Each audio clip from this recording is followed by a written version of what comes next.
1 रुपए कमा रहे हो, 1.25 रुपए खर्च हो रहा है, घर में पैसा नहीं दिख रहा, टेंशन आए दिन आ रहा है, कुछ ना कुछ काम अटक रहा है, बच्चों का जॉब नहीं लग रहा, बेटियों की शादी, बच्चों का विवाह नहीं हो रहा। तरह की बहू होती है घर में, एक समझदार बहू, एक पगली बहू। ठीक है, तुम्हारे घर में भी होगी। जितने लोग कथा सुन रहे हो आस्था चैनल पर, जितने लोग कथा सुन रहे हो मोबाइल पर, जितने यूट्यूब फेसबुक पर श्रवण कर रहे हो, और जितने आनंद से अपने अपने घरों में बैठकर कथा का स्तोत्र स्मरण कर रहे हैं, आपके घर में भी 2 तरह की बहू होगी, एक समझदार, एक पगली।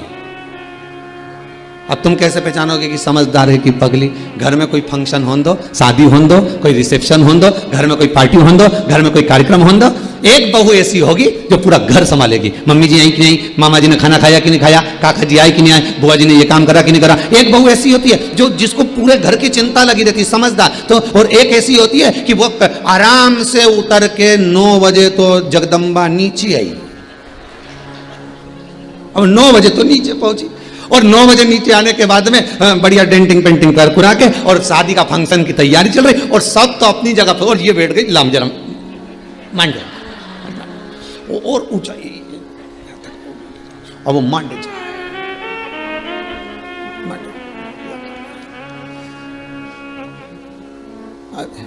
अब इतनी वो जेठानी इतना काम कर रही है, देवरानी इतना काम कर रही है, और तू मेहंदी मंडवा रही है।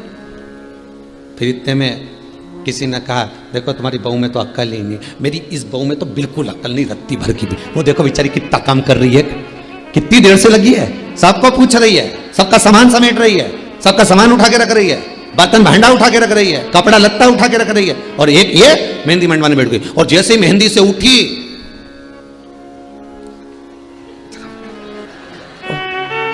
बेचारा भेरू दौड़ के आया।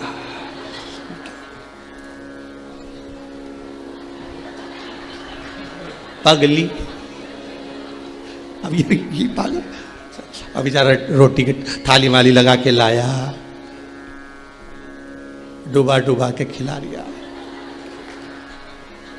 अब यही कर सकता, पहले से तो वो ही डूबा हुआ है, डुबा डुबा खिला। अब में तो अकल नहीं थी, नमक धर लाता, अब खिला। फिर किसी ने कहा, देख लो तुम्हारी बहू सब काम में लगे और वो खाना खा रही है, अक्ल नहीं है, पगली है।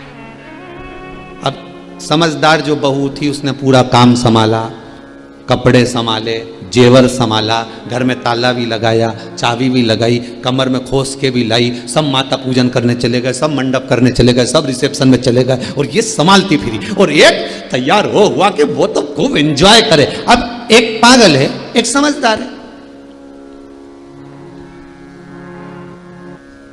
अब तुम समझदारी रखोगे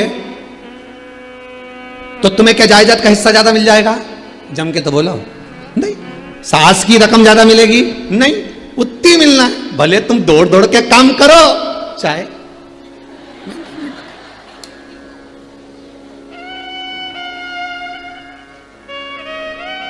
और बल्कि जो बढ़ बढ़ कर काम करता है उसको कम ही मिलता है, ये शास्त्र रीति है।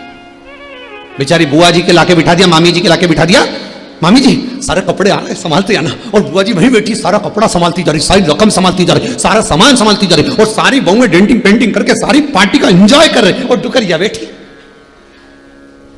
अब चाहती तो बुआ जी एंजॉय करने आई थी, शादी का आनंद लेने आई थी, जीजी पूरी शादी का आनंद लेने आई थी, पर कपड़ा लत्ता संभालने के चक्कर में, जेवर संभालने के चक्कर में, सामान संभालने के चक्कर में एक जगह बैठी। अब वो एक बहू को बुलाया, बेटा भूख लग रही, लिया, अब वो भी गई। अब मालूम पड़े बफेट में तो इतना सारा आइटम बना, नहीं वो तो 3-4 सामान ला के दे रही बुआ जी के, खाओ। अब ईमानदारी से बोलो, जितनी साड़ी सारी बहन बेटी की मिली उतनी उस बुआ के भी मिलेगी ना? अरे बोलो तो कि वो के ज्यादा मिल जाएगी? नहीं, बस मिठाई का डब्बा ज्यादा मिल सकता है, वो भी इसलिए क्योंकि सड़ जाएगी अगर रख लेंगे तो, और बुआ जी जा ही रही है। तो तुम समझदार क्यों बनो? शिव महापुराण की कथा कहती है, मीरा बावरी हो गई, कर्मा बावरी हो गई, नामदेव, तुकाराम, रामकृष्ण परमहंस, चैतन्य महाप्रभु, भारत की भूमि के जितने साधु सन्यासी तपस्वी साधक उपासक संत महात्मा, ये सबको पागलों की गिनती में गिना गया। और शास्त्र के हम भी कहते हैं, जितने साधु सन्यासी तपस्वी साधक उपासक, जितने कथाकार, जितने भगवान की भक्ति में डूबने वाले, जो भगवान की भक्ति में रम रहे हो, भगवान के स्मरण में रम रहे हो, वो सब की सब पागलों की गिनती में आते हैं। कथा बाँचने वाले भी पागल, कथा सुनने वाले भी पागल। समझदार तो वो हैं जो कथा में आते ही नहीं है। समझदार वो हैं जो कथा सुनना पसंद करते ही नहीं। अभी कोई हमारा बुढ़ापा है, वो समझदार दिन रात कमाने में लगे हैं, दिन रात जोड़ जोड़ के लाते जाए देते जाए, लाते जाए देते जाए। पर कभी मन में विचार करो, एक बार तो कम से कम अपने पति से जरूर पूछो, इतना भाग दौड़ करते हो, 8 बजे दुकान से जाते हो, रात को 11 बजे तक आते हो, किसके लिए कमा रहे हो? 2 रोटी सही से नहीं खा पाते हो, 2 रोटी सही से नहीं खा पा रहे हो, चैन की जिंदगी नहीं जी पा रहे हो, किसके लिए कमा रहे हो? किसके लिए करना है? पति कहेगा पत्नी के लिए, बच्चों के लिए, इनको आगे बढ़ाने के लिए, बस यही इनको बढ़ाना है, इनको आगे बढ़ाना है, इनको बढ़ाना।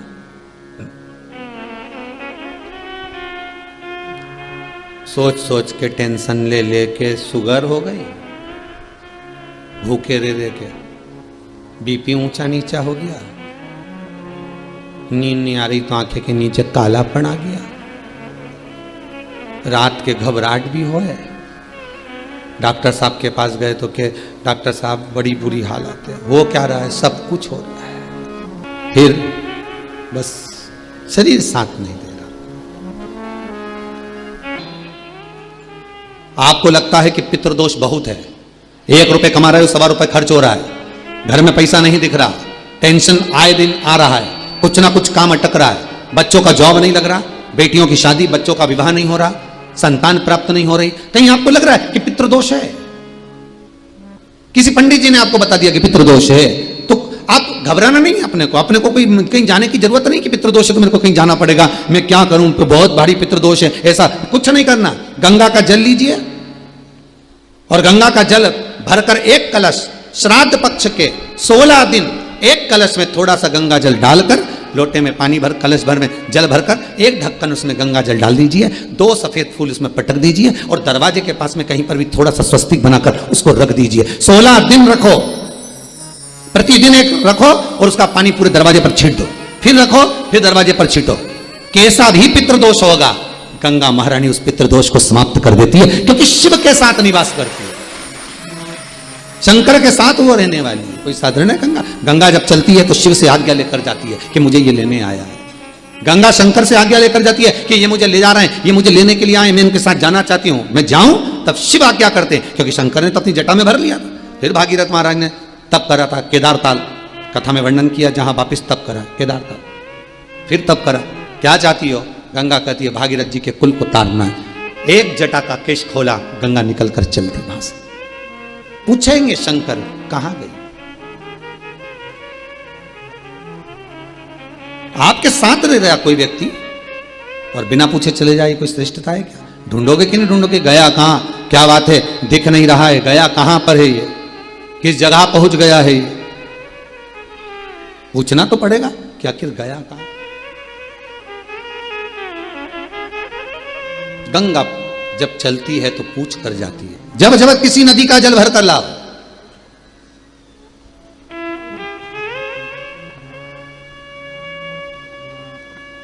पहले आज्ञा लो। कितना सुंदर लिखा है स्कंद पुराण में, बद्रिश खंड में, नर नारायण पर्वत का जो वर्णन किया गया है स्कंद पुराण में। जब उत्तराखंड के 4 धाम करने के लिए जाओ तो स्कंद पुराण कितनी सुंदर बात कहती है कि जब उत्तराखंड के 4 धाम करने जाओ तो उत्तराखंड में हरिद्वार से जब 4 धाम की यात्रा प्रारंभ करो, अपने घर से जब निकल कर चलो तो 1 नारियल या 1 पुष्प या कोई ऐसी सामग्री एक स्थान पर रख कर जाओ और कह कर जाओ कि हम 4 धाम करने के लिए जा रहे हैं, वापिस आपकी कृपा से इसी स्थान से हम बोल कर जा रहे हैं, और हे कुलदेव, हे पितृदेव, हे मेरे बद्रीनाथ, केदारनाथ, यमुनोत्री, गंगोत्री, हे मेरे देव, आप हमें वापिस इसी खुशी के साथ वापस बुलाना। पहले ऐसा नियम था वो पाथरी रखने का, अब तो खत्म हो गया। अब तो लोग मान पड़े जब चले जाएं जब आ जाएं, पर नियम के अनुसार अगर जाओगे तो दुख नहीं भोगोगे। यहां तक कह दिया अगर हाथ पर भी नहीं रख सकते अपने घर पर, बाहर मंदिर में देवालय में पीपल के नीचे आ जाए तो फिर आप हरिद्वार में जाते हैं, हरिद्वार से जब 4 धाम की यात्रा प्रारंभ करते हैं तो गंगा मैया से कहकर जाओ, मां मिलने के लिए शंकर के पास जा रहा है, केदारनाथ जा रहा है, बद्रीनाथ जा रहा है, मिलने के लिए यमुनोत्री आपके पास आ रहा है, मां यात्रा आपको कराना है, हमारे साथ चलना। फिर गंगा राह देती जाती है, कम मार्ग प्रशस्त करती चली जाती है।